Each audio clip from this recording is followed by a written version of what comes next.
Salut les amis. Parfois j'ai des clients qui me parlent de rendement et ils me demandent si les rendements de 7-8% vont pouvoir durer. Et donc du coup, je trouve que c'est intéressant d'analyser les bulletins trimestriels d'information des SCPI. Et pour commencer ces décryptages, pourquoi ne pas prendre le meilleur rendement du marché sur une SCPI qui a fait une année pleine, à savoir la SCPI Transition Europe d'Arkea REIM. Voilà. Alors là, c'est des informations basiques qui nous rappellent les risques. Au niveau de la conformité, c'est un produit qui est réglementé. Donc le risque immobilier, le risque lié à la gestion, risque de perte en capital, risque de liquidité, risque financier. Oui, puisque il y a des taux d'intérêt. Donc il y a un rapport à l'endettement, à l'inflation, à différentes choses. Éventuellement même un risque de change si on investit au Royaume-Uni par exemple. La durée recommandée, c'est de l'immobilier, donc c'est du long terme. Ok, bon, jusque-là, c'est basique, rien d'exceptionnel. Maintenant, ce qui est intéressant, c'est d'analyser que c'est pour la deuxième année consécutive un rendement de 8%. Et moi, j'aimerais que vous appreniez à les décrypter, mais en fait, pour les décrypter, il n'y a pas besoin d'être un spécialiste. Il suffit de lire tout simplement le bulletin, voilà, prendre le temps de le regarder, et c'est une mine d'or d'informations, et vous comprenez tout en 2 secondes. Donc, ils nous disent que c'est un bon succès parce que ça fait 2 années qu'ils ont une belle performance. Un succès en termes de performance d'abord, puisqu'avec 8,25, nous faisons mieux qu'en 2023. Donc, en 2023, ils avaient fait 8,16. Et ce 8,16 était sur un prix de part sponsor. Voilà, donc cette année, c'est encore mieux, alors que c'est le prix de part qui est grand public. Donc, en soi, on se dit, comment ils ont fait? Ils sont vraiment très, très forts. Donc, eux, ils disent, c'est pas un succès éphémère. Vous voyez bien, on est, comme certains le prédisaient, comme les mauvaises langues pouvaient le dire. Et alors là, déjà, voilà, j'invite certains clients à lire ça. C'est pas pour critiquer Transition Europe, c'est bien expliqué. Et pour le coup, ils sont extrêmement transparents, donc c'est un vrai bon point pour Transition. Bien évidemment, notre objectif de performance long terme se situe plutôt autour des 6%, mais nous mettons tout en œuvre pour bénéficier au mieux du marché actuel. Donc voilà, donc quand on investit sur Transition Europe, il faut plutôt tabler à terme sur un rendement dont l'objectif sera d'au moins 6%, mais plutôt, c'est ça qu'il faut avoir en tête. Voilà. Donc, il nous indique le rendement pour 2025, a priori 7%. OK.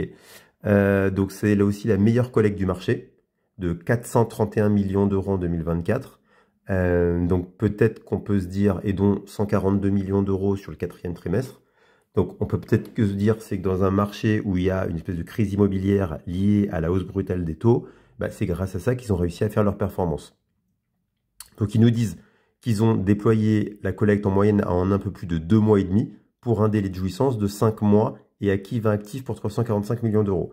Alors, je ne suis pas tout à fait d'accord pour un délai de jouissance de 5 mois, puisque tout en bas du bulletin trimestriel, il est bien indiqué que le délai de jouissance, il est de 6 mois.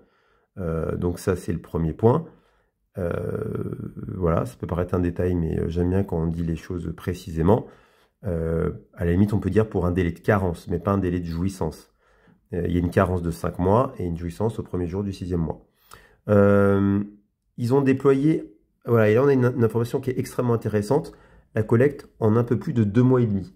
Ça veut dire que tout simplement, la collecte, enfin la performance, elle a été gonflée par le fait qu'aujourd'hui, ils sont forts, ils arrivent à investir plus vite que ce délai de carence qui leur permet d'avoir une petite cagnotte, puisque normalement, au bout de 2 mois et demi, la SCPI pourrait verser dès le premier loyer aux nouveaux associés. Or, comme le délai de jouissance, il est de premier jour du 6e mois, et ça fait une petite cagnotte. Donc déjà, on voit que ça, c'est un peu artificiel, c'est pas de la faute de Transition Europe. Ils font bien de le faire, s'ils y arrivent. Néanmoins, c'est juste pour vous faire comprendre que, voilà, il n'y a pas de magie. Voilà, et d'ailleurs, c'est très très bien expliqué. Donc, ils parlent de leurs dernières acquisitions, et dont les dernières acquisitions qui sont à plus de 7%. Ok, très bien.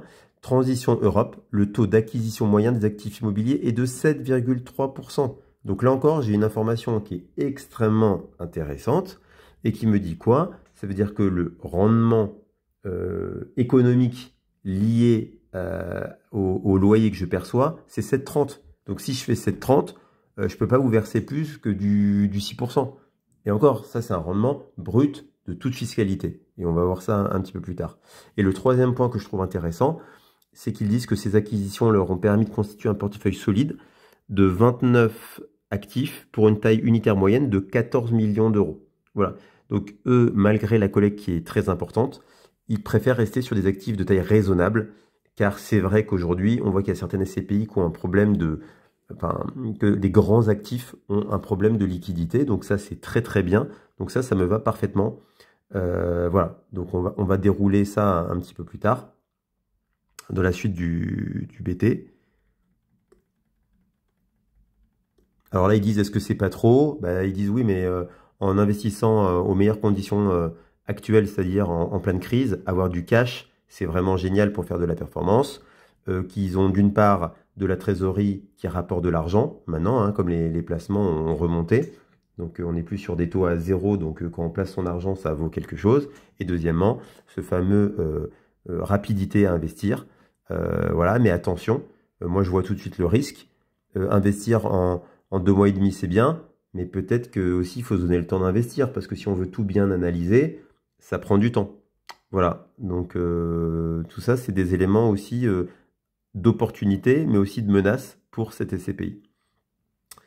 Voilà, et là, il reparle du rendement. Est-ce qu'un rendement pareil peut durer?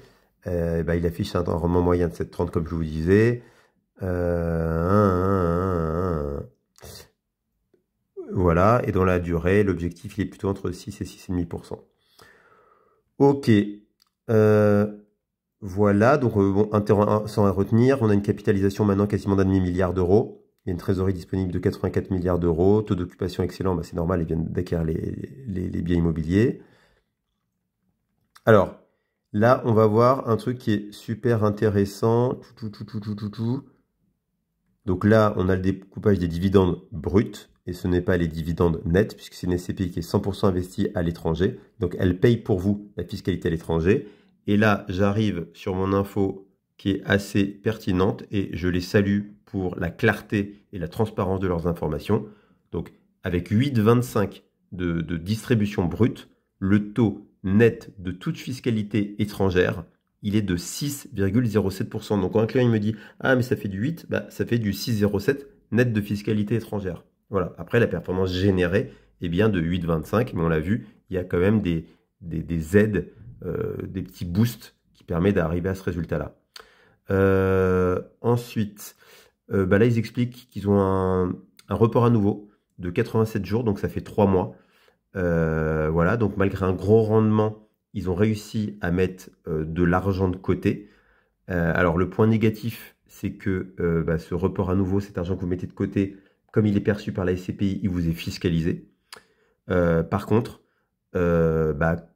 c'est pas mal pour la stabilité des dividendes, puisque si la SCPI a un moment, un petit trou d'air, un petit problème, elle pourra venir le gonfler. Donc c'est une manière d'avoir un peu de la sécurité. Et ils nous disent qu'en théorie, ils auraient pu distribuer jusqu'à 10-15 sur l'exercice 2014. Donc bon, c'est via voilà, tout ce cash acheté dans des bonnes acquisitions et plus vite que le délai de jouissance. Est-ce que c'est une bonne chose ou pas? Bon, c'est toujours sage, on va dire. Voilà. Voilà. Ah oui. Les plus gros locataires, c'est Deutsche Bahn. Ils ne représentent pas plus de 6,3% des loyers. Donc ça aussi, c'est intéressant de savoir que les principaux locataires n'ont pas une taille qui est trop importante. Donc ça, c'est un bon truc à savoir. 197 locataires.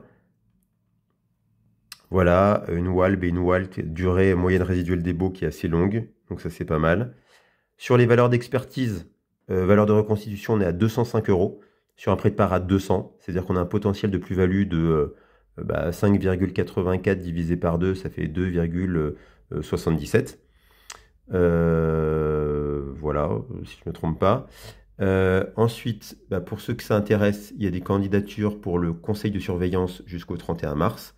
Donc ça, c'est pas mal pour suivre l'actualité de votre SCPI. Voilà, alors ce qui est bien, avec tout le cash qu'ils avaient, et puis vu que les taux sont élevés, compliqué de lever de la dette. Donc taux d'endettement zéro, ça rassure à certains. Voilà. Et rendement acte en main des acquisitions, là je vois 7,04. Donc c'était 7,30 peut-être sur la moyenne de l'année et 7,4 au dernier trimestre. Donc ça veut dire que le rendement moyen, il a un petit peu baissé. Voilà. Et après, je vois quelque chose qui est extrêmement bien diversifié. On est quand même principalement sur du bureau, mais à hauteur de 38%.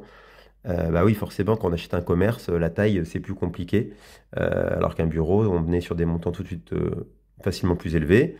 Après, c'est bien réparti. Espagne, Pays-Bas, Allemagne, Irlande et enfin Pologne.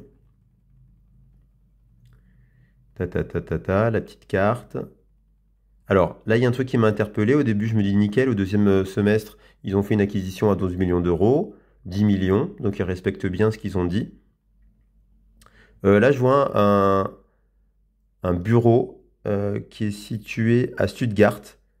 Et là, c'est 30 millions d'euros. Donc là, déjà, on est sur un actif déjà de taille euh, un peu plus important. Mais ils disent que le prix d'acquisition est particulièrement attractif puisqu'il présente une décote de 13% par rapport à la valeur d'expertise et que c'est l'équivalent de la SNCF. Donc bon, parfois il faut savoir saisir les opportunités. Là, on voit qu'ils ont acheté pas mal de logistique en Allemagne, dans différentes villes, avec un seul et même locataire, vraisemblablement Mobility 6, logistique du dernier kilomètre, voilà, sur des tailles de 5 millions environ. Ok, très bien. Par contre, là, je vois qu'ils ont acheté à Madrid un centre commercial d'une valeur de 51 millions d'euros. Donc ça, c'est un petit peu plus risqué. Donc j'espère qu'ils ont fait une bonne affaire. Euh, Avec une fréquentation, gna gna gna, la galerie, plus de 70 locataires, d'une forte diversification.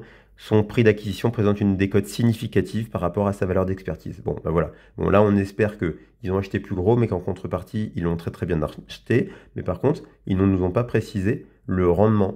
Normalement, s'ils l'ont si bien acheté, ils pourraient peut-être communiquer, mais peut-être que dans le deal, ils ne pouvaient pas communiquer au public sur ce taux qui est peut-être canon, vraisemblablement. Ils ont acheté aussi un autre actif à Barcelone.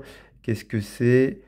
Un campus. Voilà, une destination de premier choix dans le domaine du life science. Une durée ferme de 8 ans. 29 millions d'euros. Donc ça commence à être des tailles un peu conséquentes, mais ça va encore. Non, voilà, juste le centre commercial, mais ils m'ont un petit peu rassuré avec la taille de 50 millions d'euros. Voilà. Une part des institutionnels qui est faible, de 2,2%. Voilà. Et un ticket moyen par associé de 38 701 euros. Voilà. Là, les objectifs ISR. Et là, c'est du lexique. Voilà, bah écoutez, un chapeau pour Transition Europe parce que c'est un bulletin trimestriel qui est parmi le plus transparent du marché. Après, voilà, c'était aussi pour vous montrer que dans le rendement, bah, il y a des explications au rendement. Nul n'est magicien. Et qu'il y a des choses qui sont rassurantes et encourageantes. Et puis il y a des choses aussi sur lesquelles, ben voilà, d'avoir une bonne collecte, c'est génial. Mais dans la durée, il va falloir tenir la marche, tenir le trend avec cette course avec beaucoup de cash et de parfois savoir dire non à des acquisitions si on voit quelque chose qui est pas bon pour ne pas faire rentrer dans son patrimoine des actifs de moins bonne qualité. Voilà, donc bonne route à Transition Europe et j'espère que ce décryptage vous a plu.